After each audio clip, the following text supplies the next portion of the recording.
Hello and welcome to this week's Slam, National Club Golfers look back on the golfing week. And if you've tuned in to see which check shirt I'm wearing this week, then you're going to be disappointed because I'm currently waiting on a shipment from FootJoy. Should be here any minute now, and looking forward to getting that. We'll start, as always, with Tiger Watch. And I came into the office this morning and joked that I hadn't seen anything from the GOAT for a while, when a colleague said that actually a photo on Instagram was doing the rounds. I joked that was he in Lidl? Would he have a big scraggly beard? Was he buying pot noodles? And actually, the truth isn't very far away. He was in Michael's, which by all accounts and quick Googling tells me is an art and crafts store in South Florida. If you haven't seen the photo, here it is.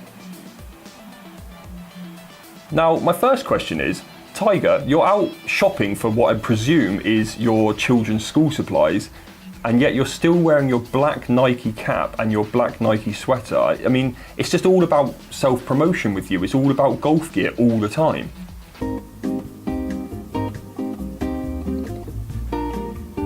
Tiger, just get yourself a pair of jeans. Actually, hang on, I've just remembered the last time you were seen in public with jeans. Yeah, stick to the golf gear. Right, it's the BMW PGA Championship next week, which means it's the start of the European Tour season. Enough of that.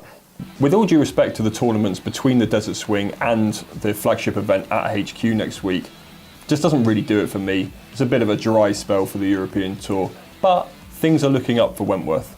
18 of the world's top 50 will be in Surrey next week, including world number 2 Rory McIlroy, who will be playing his first event on European soil since last year's Open. That is, of course, if his back allows him. He went for a scan this week, and he's been told that it's a continuation from the problem he had at the start of the year, and he's decided he's going to wait until next week to make a decision. Now, if by the time you're viewing this he has pulled out, then you'll see him at the US Open. Now, Ian Poulter is back competing again, which we're all very excited to see. His tied for second place at last week's Players was actually his largest paycheck at a stroke play event, which is quite surprising to hear. NTG's Dan Murphy and Mark Townsend have both written pieces on him in the past week, both excellent in their own way, so go and check those out on the website.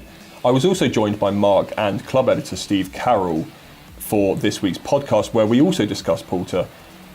We also talked about locker room etiquette at golf clubs, and we also discussed drinking before and during a round. What are your thoughts on these? Listen to the podcast, let us know. There's some surprising anecdotes in there from Mark and Steve. Mark even says the phrase, dangly balls. If equipment's your thing, James Savage has reviewed Rory McIlroy's new 3-wood, the TaylorMade M2 Tour. He's also reviewed PowerCaddy's latest trolley, and it's quite something, so head over and check that out. And if you're looking for a quick tip, we actually headed up to Archerfield, where we met with European Tour coach Gary Nicol, who gave us some excellent tips. There's some really, really good videos over on the site. For all of the above, make sure you head over to nationalclubgolfer.com, and I'll see you next week for more from the Slam.